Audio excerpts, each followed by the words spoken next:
Today I'm going to be talking about the Hispanic hero named Roy Benavidez. The real life version of Rambo, he went on a one-man rampage for 6 hours, or what they declared it as 6 hours in hell.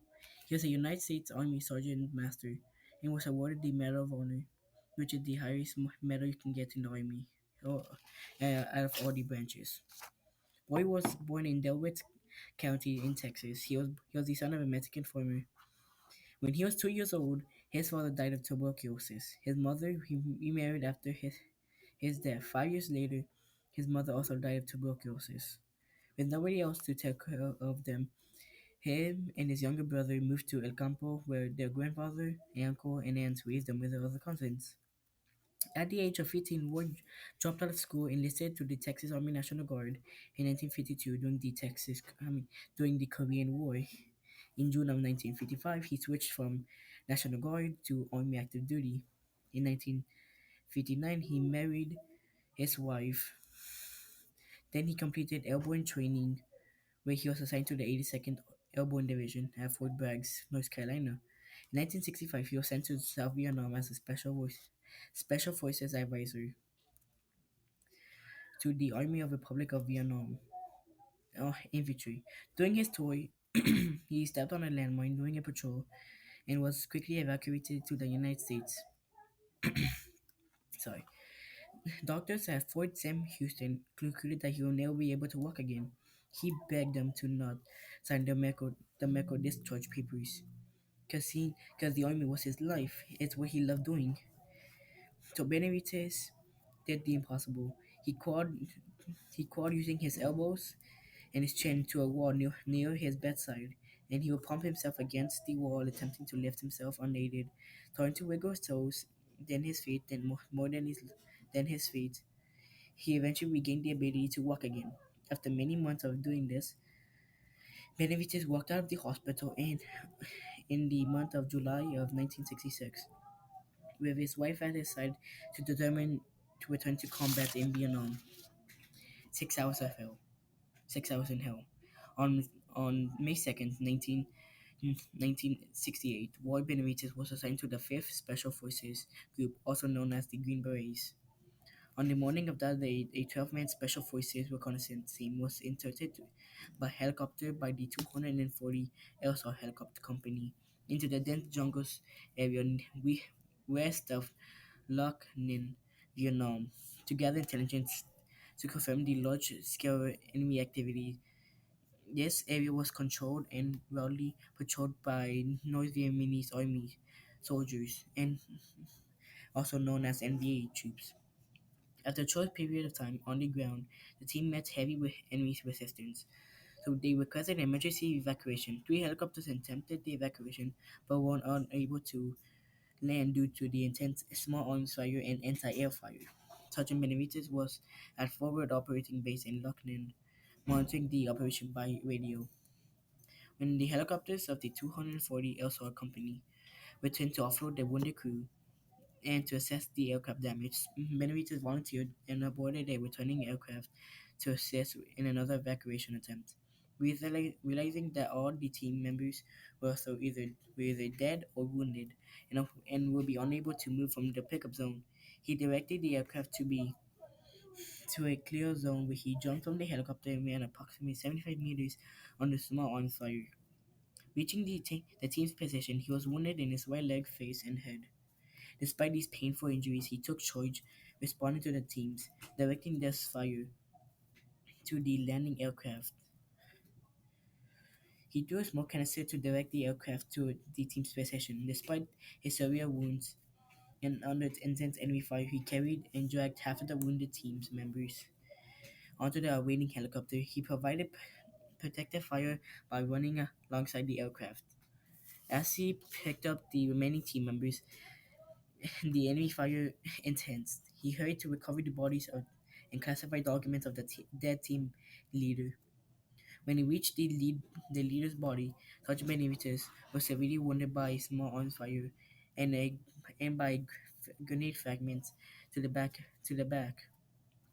At nearly the same moment, the aircraft pilot was wounded by small arms fire from the NBA, The helicopter crashed, although the critical conditions are due to his wounds.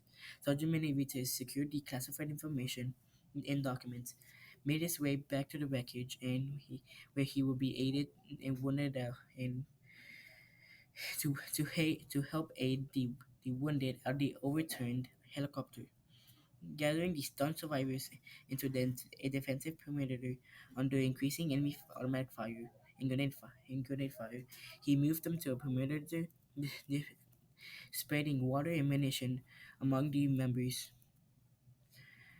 Sergeant Benavides mustered his strength and began calling in tactical airstrikes and directed the fire from a supporting gunship to suppress the enemy fire so they can permit another extraction attempt. He was wounded again in his thigh by a small arms fire. And doing when he was administering first aid to a wounded team member. Just before an extraction helicopter was able to land, his he he gathered himself to carry his comrades to the extraction zone. On his second trip with to the wounded, he was clubbed by the butt of an AK from an NVA troop. The NVA slashed his arm with his bayonet, hitting his jaw and severely injuring him. Roy Benavidez grabbed his knife, stabbing the soldier in the stomach until he died. Then he continued under devastating fire to carry the wounded to the helicopter. Upon reaching the aircraft, he spotted and killed two NVA troops who were rushing the aircraft with an angle that prevented the toy gunner to shoot upon them. With the little strength remaining, he made one more trip to secure the materials of the to make sure that all materials were either collected or destroyed from the dead team member that could not get into enemy hands. Wounded and loss of blood, did he only allow himself to be pulled to the extraction helicopter by the crew. They were evacuated to base camp. Examining through the dead bodies, he was placed into a body bag among the others because his jaw was locked up from the headbutts and his eyes were shutting due to the blood drying up in his eyes. The doctor was about to zip him up into a body bag when Benavides managed to spit in his face, alerting alerting the doctor that he was alive. Then, at that moment, one of his friends noticed that there was Roy Benavidez in the bag.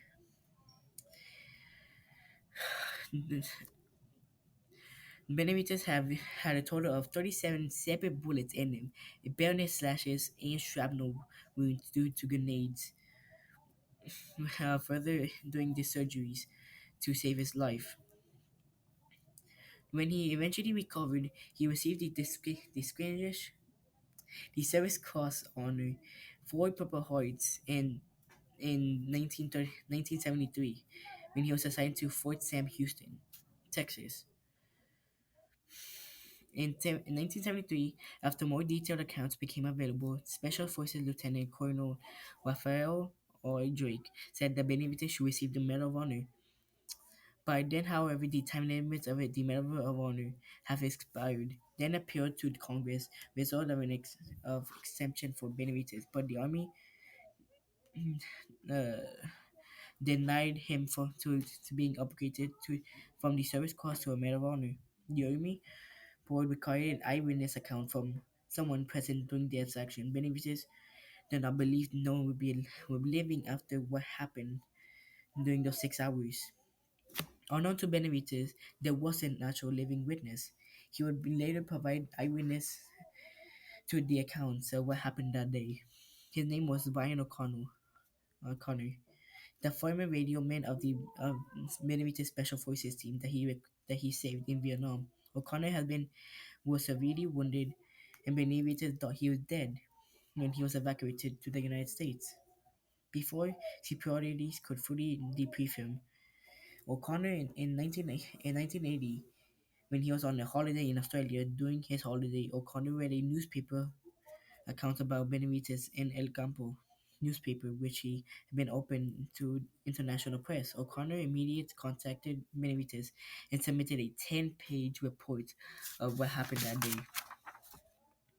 I re- Benavides' Distinguished Service Cross was upgraded to the Medal of Honor on February 21st, 1981, by President Ronald Reagan, presented Roy Benavidez with the Medal of Honor in the Pentagon. On November 29, 1999, Roy Benavidez died at the age of 66 in Brooke Army Medical Center, having severe aspiration failure and complications with diabetes. And that and and that concludes my podcast about Roy Benavidez. The story from to his childhood to his adulthood, where he lost both his parents, dropped out of school at a young age, joined the army, saving saving the lives of 8 people that from that 12-man reconnaissance teams. Well, and even through what he went through, he picked himself up and never quits. He never quit trying. He never stopped trying to keep going. He sorry, he never stopped trying and keep going. And that's why I chose him as my Hispanic Heritage Month hero.